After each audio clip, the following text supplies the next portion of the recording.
بسم اللہ الرحمن الرحیم۔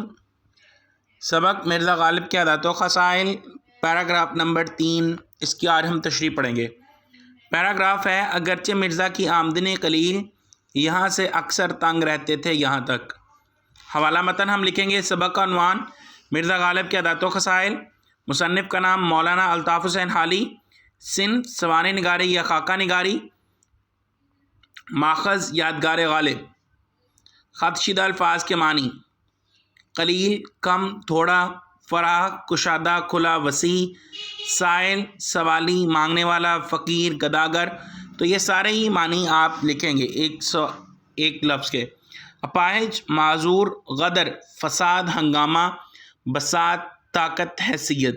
تشریح: مولانا الطاف حسین حالی اردو ادب کے نامور شاعر اور مصنف تھے۔ انہیں مرزا غالب سے مصطفیٰ خان شیفتہ نے متعارف کرایا اور مولانا نے مرزا غالب کی سوانح عمری پر یادگار غالب کے نام سے کتاب لکھی۔ سبق مرزا غالب کے عادات و خصائل اسی کتاب سے اخذ کیا گیا ہے۔ تشریح طلب اقتباس میں مصنف مرزا غالب کی مالی حالت اور ان کے حوصلے کے بارے میں لکھتے ہیں کہ مرزا غالب کی مالی حالت کچھ زیادہ بہتر نہ تھی، اس کے باوجود بھی وہ کھلے دل کے مالک اور حوصلہ مند تھے۔ کھلے دل والے کی یہ خوبی ہوتی ہے کہ وہ مال و دولت جمع کرنے کے قائل نہیں ہوتا اور نہ ہی مال و دولت کے حوالے سے حریص ہوتا ہے۔ مرزا غالب انہی خصوصیات کے حامل تھے۔ انہوں نے کبھی مال و دولت جمع کیا اور نہ اس بارے کبھی کچھ سوچا۔ جس کام کا دل میں خیال پیدا ہوتا اس کے لیے بے دریغ روپیہ خرچ کرتے تھے اور اپنی شاہ خرچیوں کی وجہ سے تنگ دست رہتے تھے۔ مگر یہ مرزا غالب کی دریا دلی ہی تھی کہ تنگ دستی اور مشکل حالات میں بھی کبھی کسی سوالی اور مانگنے والے کو اپنے دروازے سے خالی ہاتھ نہ جانے دیتے تھے۔ یہی وجہ تھی کہ ان کے گھر کے باہر اندھے، ہاتھ پاؤں سے معذور مرد و عورت جمع رہتے تھے، کیونکہ انہیں مرزا غالب سے مدد کی پوری توقع ہوتی تھی۔ مرزا غالب بھی ان کی توقع پر پورا اترنے کی کوشش کرتے اور ہر ممکن طور پر ان کی ضرورت پوری کرتے تھے، جیسا کہ ارشاد باری تعالیٰ ہے: جو تنگ دستی اور خوشحالی دونوں حالتوں میں خدا کی راہ میں خرچ کرتے ہیں وہ متقی اور پرہیزگار ہیں۔